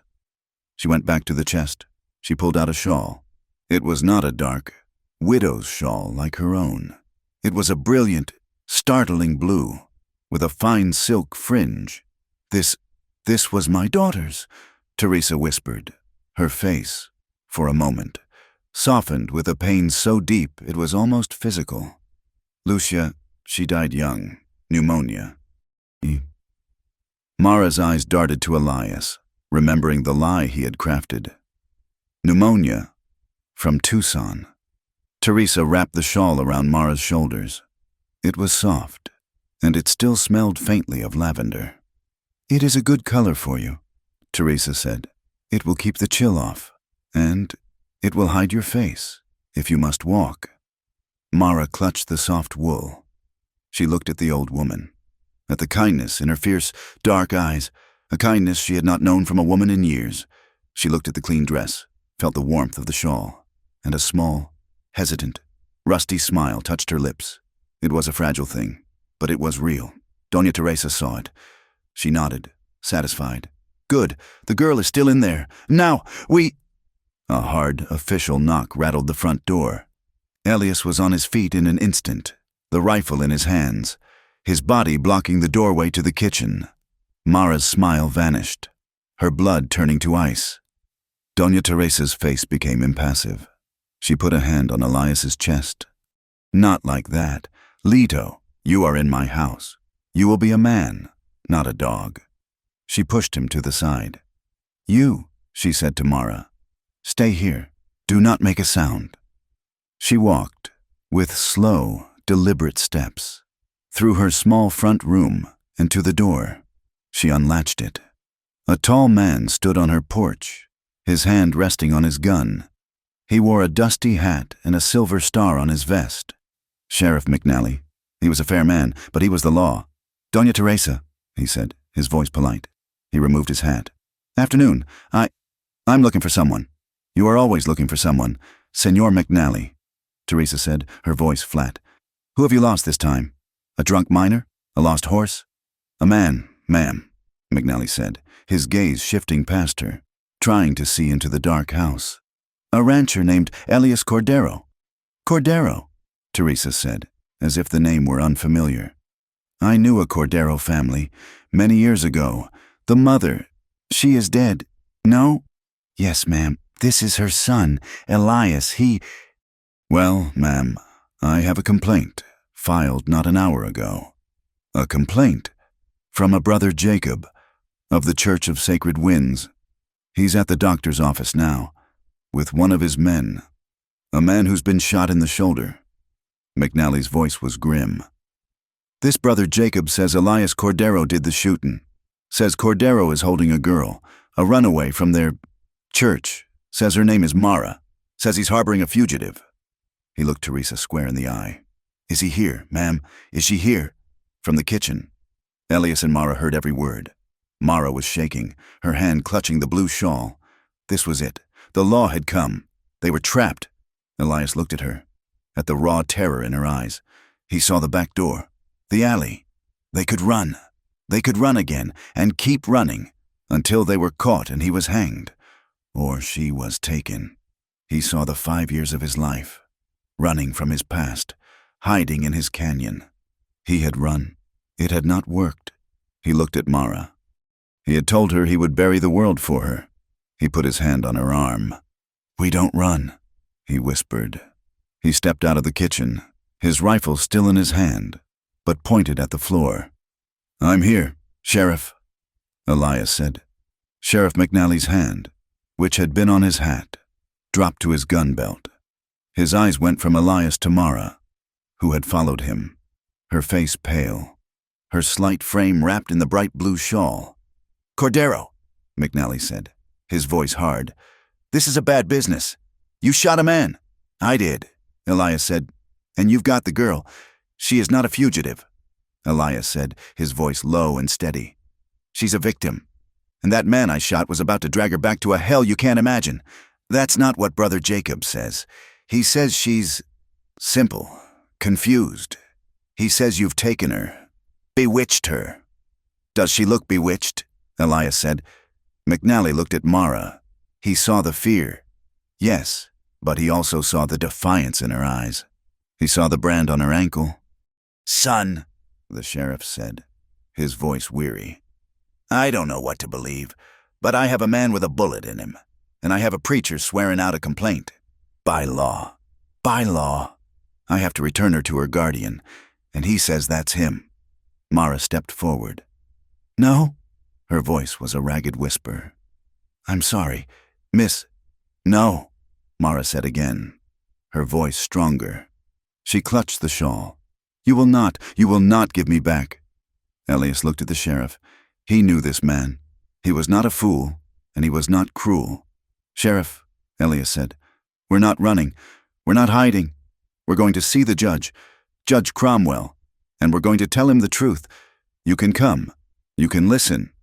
And then you can decide who to arrest." McNally stared at him. This was not how a guilty man behaved. A guilty man ran. A guilty man was not in the widow Teresa's kitchen. "All right," McNally said, letting out a long breath. "All right, Cordero, we'll do it your way. But this better be the God's honest truth, because if it's not, I'm charging you with the shooting, with kidnapping, and I'll see you swing." "That's fair," Elias said. He nodded to Mara. "Come on." The walk to the county courthouse was the longest of Mara's life. Elias walked on one side of her, the sheriff on the other. Doña Teresa followed behind them, a silent, dark shadow. People stopped to stare. The word was already out. The preacher, the rancher, the runaway. Judge Cromwell was a man who looked like he had been carved from the same rock as the canyons. He was old, with a mane of white hair and eyes that had seen everything. He sat behind a large, scarred oak desk, and he did not like to be interrupted. "Sheriff," he rumbled, looking up. "What is this? Elias Cordero? I thought you were dead. And who is this?" "This is the business, Judge," McNally said. He explained the complaint, the shooting, the claim of kidnapping, the counterclaim of something else. Brother Jacob was brought in. He had been waiting. He entered the room, his face a mask of pious, righteous anger. He was followed by the man Elias had shot, his arm in a sling, his face pale. "Judge Cromwell," Brother Jacob began, his voice booming. "Thank the Lord we have found you. This man," he pointed at Elias, "has attacked my flock. He has shot my man. He has abducted one of our lambs, a poor, confused girl who is under our sacred care."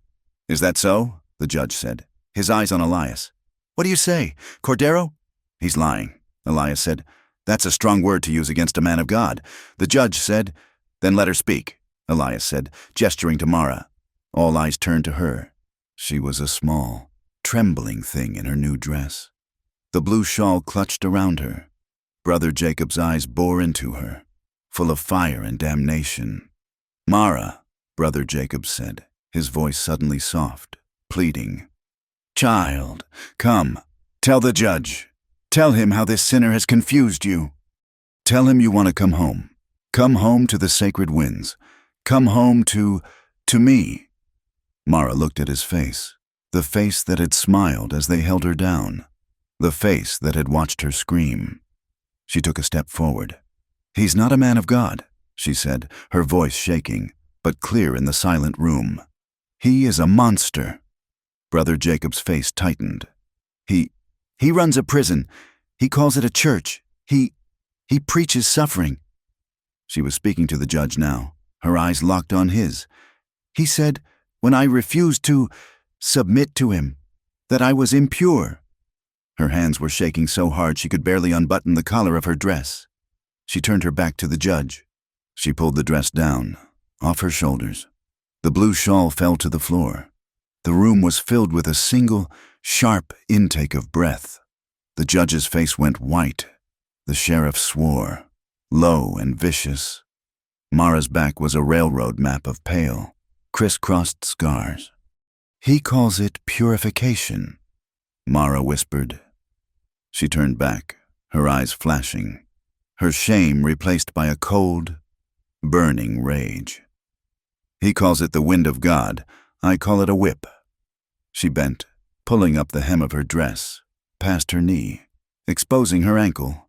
"And when I ran," she said, her voice raw, "when I ran the first time, he did this, so everyone would know who I belonged to."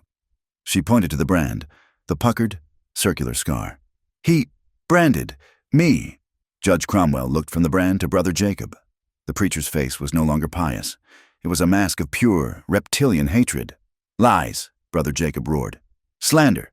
She is a harlot. She is unwell. She did this to herself, to spite God." "And I suppose I shot my own man," Elias said, his voice cutting through the noise. "You," the judge said, pointing a finger at Elias. "You were involved with these people. Before." "I was," Elias said, and the room went silent again. I worked for the Morrison Syndicate.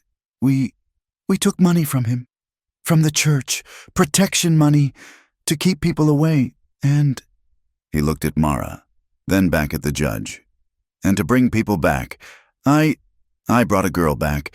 Years ago, I tracked her. I didn't know what it was. But I saw the brand. I knew. And I took the money." He had just confessed to a crime. He had just implicated himself. "Why are you telling me this, Cordero?" the judge asked, his voice soft. "Because he's right," Elias said, nodding at Brother Jacob. "I am a sinner. I've done things I can't take back, but I am not him, and I will not. I will not stand by and let this happen. Not again. I'm telling you this, Judge, so you know that I know exactly who he is. And he is not a man of God." Judge Cromwell leaned back in his chair. He looked at Mara's scars. He looked at Elias's confession. He looked at Brother Jacob's fury. "I believe you," the judge said, his voice a low rumble. "I believe you both. But this is a terrible thing. It's a woman's scars and a repentant man's word against a church." He shook his head. "I need proof. I need more than your word. I need something that cannot be argued. Or else, by law, I have to let him go, and he can file his complaint against you." The hope in the room died. Mara's face crumpled. Elias stepped toward her, his face grim. "Judge." The voice came from the back of the room. Doña Teresa stepped forward. She had been standing by the door, silent, her black shawl hiding her face. "Doña Teresa," the judge said, his voice softening. "What is it?" "Perhaps," she said, her voice clear. "This is proof." She reached into the folds of her shawl and pulled out a letter. It was old, yellowed, the edges frayed.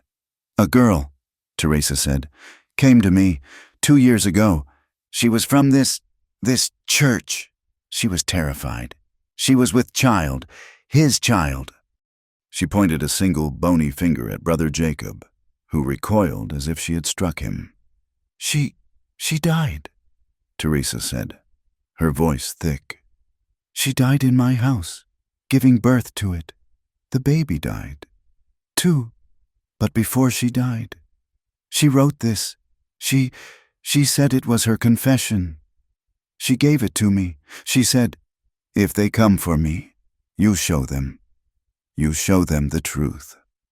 She walked to the desk and placed the letter in front of the judge. "It is all there," Teresa said. "It names him. It tells of the purifying. It tells of the other girls. It is the voice of a dead girl. Judge, is that proof enough?" Judge Cromwell opened the letter. He read. The silence in the room was absolute. The judge's face turned from pale to red to a dark, cold gray. He finished. He folded the letter. He looked at Brother Jacob. "Sheriff," the judge said, his voice a low, lethal thing. "Sir?" McNally stepped forward. "I want you to take this man," he said, pointing at Brother Jacob. "And the one with the sling, and any other man in this town who calls himself a member of the Church of Sacred Winds. I want you to arrest them. For kidnapping, for assault, for the rape of the girl who wrote this letter, and for her murder." "No!" Brother Jacob screamed, his voice breaking. "It's a lie, a forgery. You cannot... Get him out of my office." The judge roared. McNally did not hesitate. He drew his pistol. "You heard him? You're under arrest." It was over in a moment. The sheriff and his deputies, who had been waiting outside, flooded the room. Brother Jacob was put in irons. He fought, he cursed, he quoted scripture, but they dragged him out. They hauled him past Mara, who was standing by the door, leaning against Elias. Brother Jacob stopped, his face contorted with a hate so pure it was almost holy. He gathered the spittle in his mouth, and he spat. He spat at Mara. Elias moved. He had been a shadow, a wall, a protector. He moved like a snake. He pulled Mara against his chest, turning his own body to take the blow. The spittle hit his shirt, on the shoulder. He didn't flout. He didn't say a word. He just wrapped his arm around her, holding her so tight she could barely breathe. His body a shield between her and the world. "They can't hurt you anymore," he whispered into her hair, his voice rough. Brother Jacob was dragged away. Screaming about hellfire and sinners, the room was quiet. The judge was signing the warrant. The sheriff was gone. Doña Teresa was quietly weeping in the corner. Mara stood in the circle of Elias's arm. She was shaking, not from fear, but from the release of it. It was over. The hunt was over. She looked at him. She looked at the man who had been her tracker, her jailer, her confessor, her lover, her protector. She leaned her head against his chest. She could smell the dust, the sweat, and the faint, good scent of him. Then I want to stay, she whispered. A month had passed. The scar of the splintered door was gone, replaced by a new, solid planked door that Elias had built from seasoned wood. The frame, once kicked in by a zealot's boot, was now square and true. He had worked on it for 3 days, his movements precise, his face set in concentration. Mara had watched him. The first week after their return from town, after the trial, after Brother Jacob and his men were led away in chains to face a federal judge. The silence in the cabin had been different. It was not the tense, waiting silence of before. It was a shy, awkward silence. They were two people who had been through a war, and now they were faced with the quiet, confusing terrain of peace.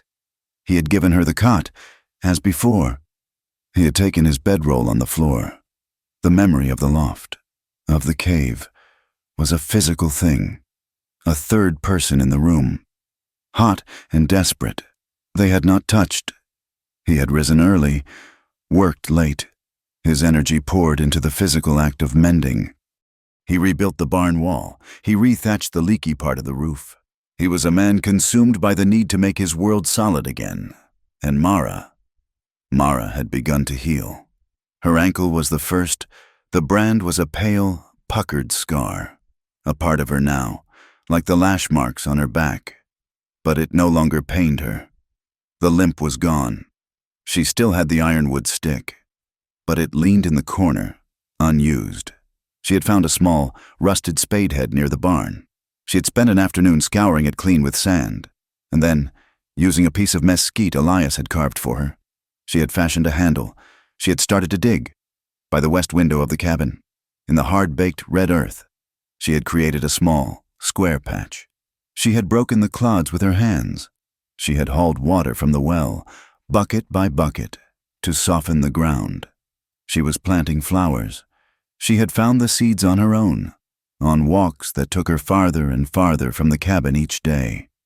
The first day, she had only gone as far as the fence line. Elias had watched, his hammering a wetwaardi, his eyes following her every step. The next day, she had gone to the mouth of the canyon. He had said nothing, just left a canteen of water on the table for her. She had come back with her pockets full of dried pods, Indian paintbrush, desert lupine, seeds of plants that were as tough, as stubborn, and as beautiful as the land itself. She was on her knees, her hands deep in the dark, damp earth. When the change came, Elias had returned from a 2-day trip to town. He had gone to sell some pelts, to buy what they needed. Mara had been terrified he would not return. She had not admitted it, not even to herself, but the fear had been a cold stone in her stomach. He came back just after noon. He led Cinder, the mule, into the yard. The animal was loaded with sacks. Mara had stood, wiping the mud from her hands onto her dress, the green dress Doña Teresa had given her. It was stained and worn now, but it was hers. He had unloaded the sacks, flour, beans, coffee, salt, and one, smaller, cloth-wrapped bundle. He did not make a show of it. He brought it inside and set it on the table. "For you," he'd said, his voice rough, and had gone back outside to tend the mule. She had unseed the twine. Inside was not a dress. It was a pair of men's canvas trousers, small at the waist, a plain, blue cotton work shirt, and a pair of sturdy, leather-soled boots that looked like they might actually fit. She had stood for a long time, just looking at them. Then, she had gone behind the curtain Doña Teresa had insisted on hanging for her, and she had changed. The trousers were stiff. The shirt was rough. But when she had walked out, she had felt solid. She was not a victim in a tattered dress. She was not a girl in a borrowed gown. She was a woman, dressed for work. Elias had been at the well. He had seen her. He had stopped pumping the handle, just for a second. He had not said she looked pretty. He had not said anything at all. He had just given her a single, slow nod. And in that nod, she had seen respect. That had been 3 weeks ago. Now, the silence was easy. The garden was sprouting small, green, hopeful shoots, and Mara was cussing at the mule. "Move, you!" She grunted, shoving Cinder's flank. The mule was supposed to be pulling a small travois they had built to haul rocks from the canyon floor, rocks she was using to line her garden. Cinder, as was his way, had decided he was on a permanent holiday. "Move, you godforsaken, hay-brained son of a biscuit!" Elias was by the barn, mending a harness strap. He stopped, the awl halfway through the leather. He looked over at her. Mara was standing, hands on her hips, glaring at the mule with a look of pure, unadulterated fury. She was covered in dust, a smudge of mud on her nose, her hair escaping its braid. A small, rusty-sounding noise came from Elias's chest. It was a laugh. He hadn't done it in so long. It felt strange in his throat. "That mule's heard worse, Mara," he called out, his voice rich with an amusement she had never heard. She spun, her face red, caught. "Well, he's stubborn. He's a mule," Elias said, walking over. He came to stand beside her, and the easy, companionable size of him was no longer a threat. It was a comfort. "And I think you made him blush." She looked at him, at the small smile lines around his eyes, and she laughed. It was not a giggle, or a weep. It was a full, clear, bright sound, a sound that had not been heard in that canyon, perhaps ever. Elias smiled, a real true smile that reached his gray eyes and made them warm. He looked at the setting sun. The day's work was done. The last rock was in place. "Go wash up," he said. "The air is clear. It's time you saw the top of the ridge." An hour later, they were riding. He had a new horse, a steady bay he'd bought in town, and she was riding Cinder. The mule, free of the travois, was almost cooperative. Elias led the way, his back straight, his rifle in the scabbard on his saddle. Mara followed. The trail was a narrow goat path that wound up the side of the canyon, a path Elias knew as well as the lines on his own hand. It was steep, and Mara clutched the saddle horn, but she was not afraid. He would not take her anywhere unsafe. She knew that now, in her bones. They climbed, and the world opened up. They reached the ridge just as the sun touched the horizon. Elias dismounted and helped her down. She stood on the flat rock at the edge of the world. It was staggering. She had spent her life in low places, the dusty, claustrophobic tents of the church, the dark bottom of the ravine, the small, enclosed, protecting walls of the cabin. But this was the sky. The desert stretched out before them, an endless rolling sea of red rock and purple shadow and pale green scrub. The sky was a blaze of impossible color, streaks of brilliant pink and deep gold and fiery orange. It was vast. It was silent. It was clean. Mara walked to the very edge. She stood, small against the immensity of the land. She closed her eyes, and she breathed. She breathed deep, not the shallow, terrified gasps of the hunted, not the weeping, ragged breaths of the broken. She took a deep, steady, cleansing breath, filling her lungs with the cool, clean air of the high desert. It was the first truly free breath of her life. "I never knew," she whispered, her voice snatched by the new, rising evening wind. Elias stood behind her, watching her. He had seen this view 1,000 times, but he had never seen it like this. He had never seen it through her eyes. "I never knew the world was this big," she said, turning to him. Her face was bright, her eyes shining. "I only ever saw the walls." He nodded. He knew what she meant. He had lived behind his own walls for 5 years. They sat. They watched the color fade from the sky, the fire banking, the deep purple shadows swallowing the canyons. The stars came out, not one by one, but all at once. A sudden, shocking spill of diamonds on black velvet. The silence was profound. It was not an empty silence. It was full of the cooling rock, the scent of sage, the vastness of the night. Elias was quiet for so long.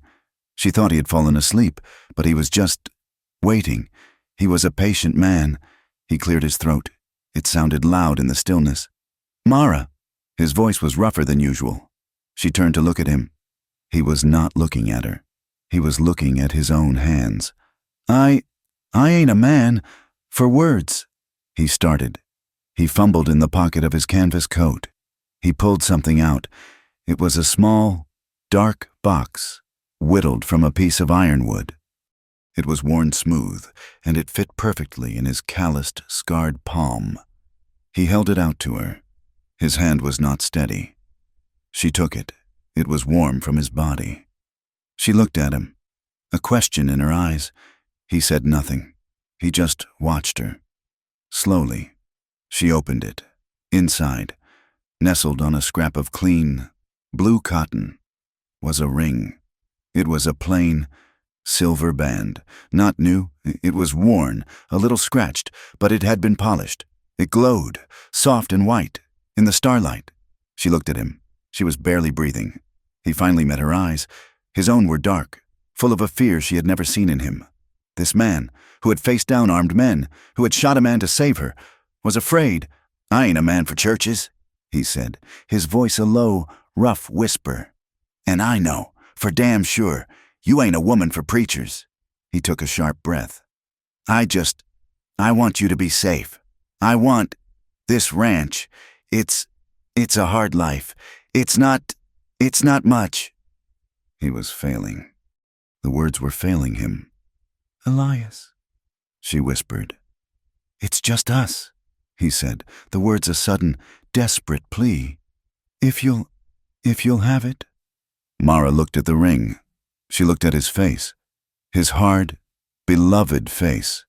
She saw the man who had pulled her from the ravine, the man who had held her when she broke, the man who had lied for her, fought for her, and, hardest of all, had listened to her. She smiled, a slow, sure smile. She took the ring from the box. She did not give it to him. She did not wait for him to place it on her hand. She looked him in the eye, and she slid the silver band onto the third finger of her left hand. It was a perfect fit.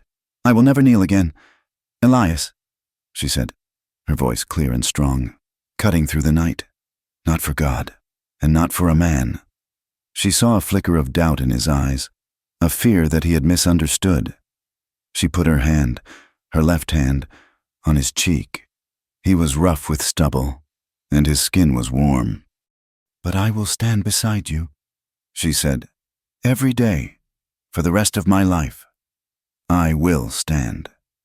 He closed his eyes, a shudder passing through him. He leaned his face into her hand, just for a moment. Then he opened his eyes, and he was not the frightened man. He was her Elias. He leaned in. He did not grab her. He did not pull her. He came to her, a simple, honest movement. His lips met hers. This kiss was not the desperate, bruising collision in the barn. It was not the defiant, frantic claiming in the cave. This kiss was slow. It was lingering. It was a taste, a discovery. It was the salt of her skin, and the faint, good taste of coffee on his breath. It was the first kiss. It was the last kiss. It was the only kiss. It held all the want. A deep, sure, settled want. But it held no desperation. It was full of a quiet, powerful love. A love that had been forged in pain, and fire, and silence, and had come out the other side, strong as the desert rock. It was a kiss that meant home. It lasted for a long, slow, beautiful time. When they finally broke apart, they were both breathless. The air had grown cold. The desert night was sharp. Elias shrugged out of his heavy wool coat. He did not give it to her. He wrapped it around them both, pulling her back against his chest, her head resting just under his chin. He wrapped his arms around her, his new ringed hand resting just over her heart. They sat, a single, warm shape on the dark ridge. Far below, in the blackness of the canyon, a coyote howled, a high, lonely, wild sound. Another answered. Farther off, Mara shivered, but not from the cold. "We made it," she whispered, her voice muffled against the rough wool of his shirt. "We're alive." Elias held her tighter. He looked up at the vast, uncaring, beautiful spray of stars. He felt the steady, living beat of her heart under his hand. "We're still making it," he answered. The wind rose, coming up fast from the plains, whistling over the ridge. It stirred her hair, making it tickle his chin. It was a strong wind, but it was not the wind of suffering. It was not the wind of judgment. It was just the wind. And this time, as it wrapped around them, it felt like a promise. Thank you for listening to our story. We've come a long way with Elias and Mara, and we hope their journey touched your heart.